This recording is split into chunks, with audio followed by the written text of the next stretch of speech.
આપ જોઈ રહ્યા છો સ્ટાર ન્યૂઝ ગુજરાતી લાઈવ.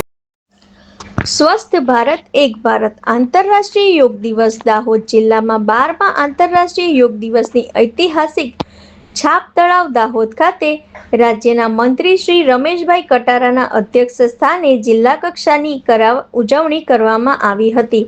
આંતરરાષ્ટ્રીય યોગ દિવસે જિલ્લા કક્ષાની ઉજવણી નિમિત્તે વહીવટી તંત્ર, અધિકારીશ્રીઓ, પોલીસ તંત્ર, શિક્ષકો, નાગરિકો, વિદ્યાર્થીઓ, યોગ સાધકોએ બધાએ ભેગા મળી અને યોગ દિવસની ઉજવણી કરી હતી. યોગથી સારી કોઈ કસરત નથી. યોગ એ લાંબા તેમજ સ્વાસ્થ્ય આયુષ્ય માટે અત્યંત જરૂરી છે તેવી પણ વાતચીત કરી હતી. આ પ્રસંગે રાજ્ય મંત્રી શ્રી રમેશભાઈ કટારાએ પ્રાસંગિક ઉદ્બોધન આપતા કહ્યું કે યોગ એ આપણા ઋષિ મુનિઓએ આપેલા એક એવી અનન્ય ભેટ છે જે આપણા શારીરિક અને માનસિક સ્વાસ્થ્ય સાથે આરોગ્ય, સ્વાસ્થ્ય, તંદુરસ્તી તેમજ આંતરિક વિકાસ માટે પણ અત્યંત જરૂરી છે. તેમાં વ્યક્તિગત વિકાસ પણ થાય છે.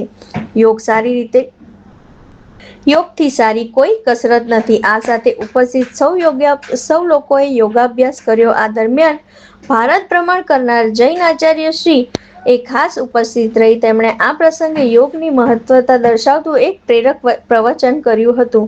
તેમણે જણાવ્યું હતું કે શરીરની સાથ મનનું પણ સ્વસ્થ હોવું જરૂરી છે. મનુષ્ય એ મન, વચન અને કાયા જો સ્વસ્થ રાખવું જોઈએ. અને પછી રાષ્ટ્રગીત કર્યા બાદ પૂર્ણાહતિ કરવામાં આવી હતી. Reporter Shailesh Kumar Rathod, star news Gujarati live, Dahod.